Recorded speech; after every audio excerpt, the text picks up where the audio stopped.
महुआ मोइत्रा का मामला और ज्यादा पेचीदा होता जा रहा है। महुआ पर सवाल पूछने के आरोप लगे हैं कि पैसे लेकर सवाल पूछेंगे अडानी पर। महुआ का कहना है कि 2 साल से अडानी के लोग उनके पीछे पड़े थे और 2 सांसदों की मदद से उन तक संदेशा भिजवाया गया था कि महुआ समझौता कर ले। सांसदों के नाम महुआ लेने से इनकार कर रही है, तो क्या महुआ ने नाम लिए तो अडानी, मोदी, बीजेपी सरकार सब बेनकाब हो जाएगी? क्या यही वजह है कि निशिकांत दुबे ने महुआ पर समझौते के लिए दबाव डालने के कोशिश में नए आरोप लगाने शुरू कर दिए हैं? ऐसा संदेह जानकार व्यक्त कर रहे हैं। शुक्रिया आपका मेरा ये इंट्रोडक्शन सुनने के लिए। अब पूरी खबर पर आते हैं। नमस्कार, मैं हूं आपका दोस्त विजय विद्रोही और आप मुझसे जुड़ चुके हैं, इसके लिए आपका तहे दिल से शुक्रिया। और अगले 8-10 मिनट में आपसे जुड़े रहने की कोशिश करूंगा। मेरी एक ही गुजारिश है कि वीडियो आप पूरा देखिएगा। अच्छा लगे तो लाइक कीजिएगा, अच्छा लगे तो सब्सक्राइब कीजिएगा, अच्छा लगे तो शेयर कीजिएगा, अच्छा लगे तो बेल आइकन घंटी जैसी आकृति दबा दीजिएगा ताकि नया वीडियो आए तो जानकारी मिल जाए। अच्छा लगे तो मेंबरशिप ड्राइव में भी जाइएगा। तो महुआ का मामला, पहले महुआ का पक्ष लेते हैं। टेलीग्राफ अखबार में ब्लास्टिंग इंटरव्यू छपा है जिसमें उन्होंने कहा है कि ये जो घटना अभी सामने आई, जो कि मामला एथिक्स कमेटी को, आचरण समिति को सौंपा गया, जो उनके साथ लिव इन रिलेशनशिप में रहने वाले एक वकील हैं, उन्होंने कुछ आरोप लगाए। फिर दुबई बेस्ड एक बिल्डर ने, दर्शन हिरंदानी ने आरोप लगाए। तो इस दौरान भी एक फोन आया महुआ के पास, बाकायदा एक फोन आता है महुआ के पास जो कहता है कि अब भी वक्त है, समझौता कर लो, कुछ नहीं बिगड़ेगा, कुछ नहीं करना, 6 महीने सिर्फ खामोश रहना है, चुनाव तक खामोश रहना है। सब जाहिर है क्या था फोन क्या कह रहा था कि अडानी पर कुछ मत बोलो, 6 महीने चुप्पी साध जाओ और बदले में सारा आचरण समिति वमिति सब धरी की धरी रह जाएंगी और कुछ नहीं बिगड़ेगा। लेकिन महुआ ने इनकार कर दिया। अब महुआ का कहना है कि इससे पहले 2 सालों से 2 सांसद के जरिए अडानी उनके पीछे पड़े थे कि वो उनके खिलाफ सवाल पूछना, सवाल दागना या सार्वजनिक स्थानों पर आलोचना करना बंद कर दे। लेकिन महुआ नहीं मानी। महुआ ने अब भी कहा कि मैं हार मानने वाली नहीं हूं। ये एथिक्स कमेटी में जिन लोगों ने आरोप लगाए हैं, मैं उनसे आर्ग्यूमेंट करूंगी, जिरह करूंगी और उनकी एक तरह से चिंदियां बिखेर कर रख दूंगी। वो कह रही हैं कि निशिकांत दुबे जो आरोप लगा रहे हैं कि 2 करोड़ रुपया और फिर 75 लाख रुपया कैश में विधानसभा चुनाव लड़ने के दौरान मिला, तो इसके सबूत कहां है?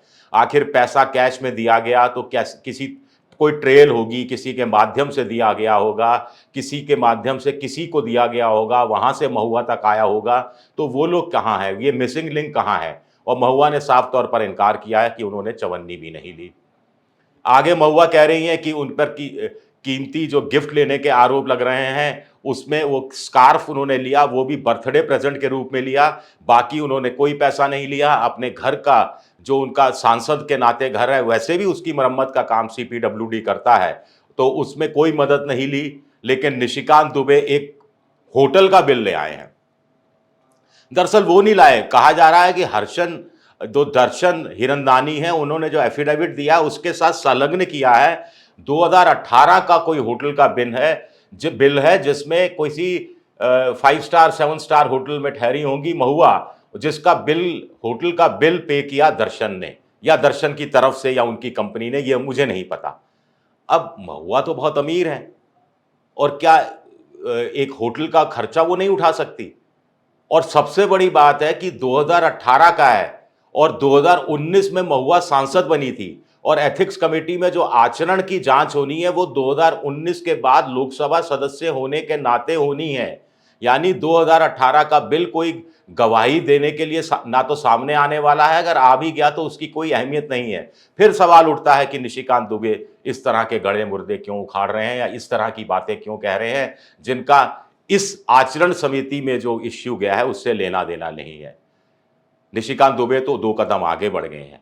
पहले तो कह रहे थे कि एक तरह से वो मुंसिफ भी हो गए हैं, जैसे उनको मालूम है कि एथिक्स कमेटी क्या फैसला देने वाली है। उनको सब चीजें पता होती हैं। वो उनको एनआईसी भी बता देता है, उनको एनआईए भी बता देता है, उसको सीबीआई भी बता देती है, उनको दर्शन हिरनदानी भी बता देते हैं, हर कोई उनको आके सूचना दे देता है। तो क्या एथिक्स कमेटी से बड़े हो गए हैं निशिकांत दुबे? एक सवाल ये उठता है। और दूसरा कि उन्होंने एक नई बात कही है कि महुआ ने जो किया, अपना मेल आईडी और पासवर्ड लॉगिन शेयर करके, वो करप्शन के तहत भी आता है और इसके तहत उनको 3 साल की सजा हो सकती है। आईटी जो इंफॉर्मेशन टेक्नोलॉजी का 2000 का कानून है, उसकी कोई धारा 43 या किसी का उन्होंने हवाला दिया है। उसमें उन्होंने कहा है कि वो जो लॉगिन आईडी और पासवर्ड दिया गया था, वो बिना उस सिस्टम के मालिक की अनुमति के किसी को नहीं दिया जा सकता। तो यहाँ सिस्टम का मालिक कौन था? एनआईसी था या लोकसभा के स्पीकर थे? निशिकांत दुबे आगे कह रहे हैं कि स्वाभाविक तौर पर है कि लोकसभा के स्पीकर थे, क्योंकि जब तक आप सांसद रहते हैं तब तक आपके पास ये मेल आईडी और लॉगिन और पासवर्ड रहता है, और सांसद जब नहीं रहते तो आपके पास ये चीजें नहीं रहती हैं। वाजिब सवाल है। लेकिन महुआ का भी जवाब सुन लीजिए। महुआ कह रही हैं कि जो एनआईसी ने जो ट्रेनिंग कराई थी और इसमें लॉगिन और पासवर्ड दिया था, वो सांसद के, मंत्रियों के पूरे स्टाफ को दिया गया था, क्योंकि पूरे स्टाफ की, इंटर्न्स की, असिस्टेंट की और कोई रिसर्च स्कॉलर है उससे जुड़ा हुआ, उन सबके पास वो शेयर करने के लिए था, क्योंकि सब एक साथ काम कर रहे थे। तो इसलिए सबको शेयर किया गया था, इसमें उन्होंने अलग से कुछ नहीं किया। आगे महुआ इंपॉर्टेंट सवाल ये उठा रही हैं कि उनके पास जो ये पोर्टल आईडी उन्होंने शेयर किया था, ये पोर्टल आईडी एनआईसी वाला वो शेयर किया था, लेकिन जो दूसरा उनका पर्सनल लोकसभा के सदस्य के नाते एक मेल आईडी है, वो उन्होंने किसी से शेयर नहीं किया। दूसरी बात है कि सारे सांसद दूसरे लोगों से सवाल टाइप करवाते हैं, टाइप करवा के मंगाते हैं, तो उन्होंने भी दर्शन हिरनदानी के किसी स्टाफ के किसी सदस्य के थ्रू टाइप करवा के मंगा लिया। लेकिन सवाल सेक्रेटरीएट तक कैसे पहुंचता है?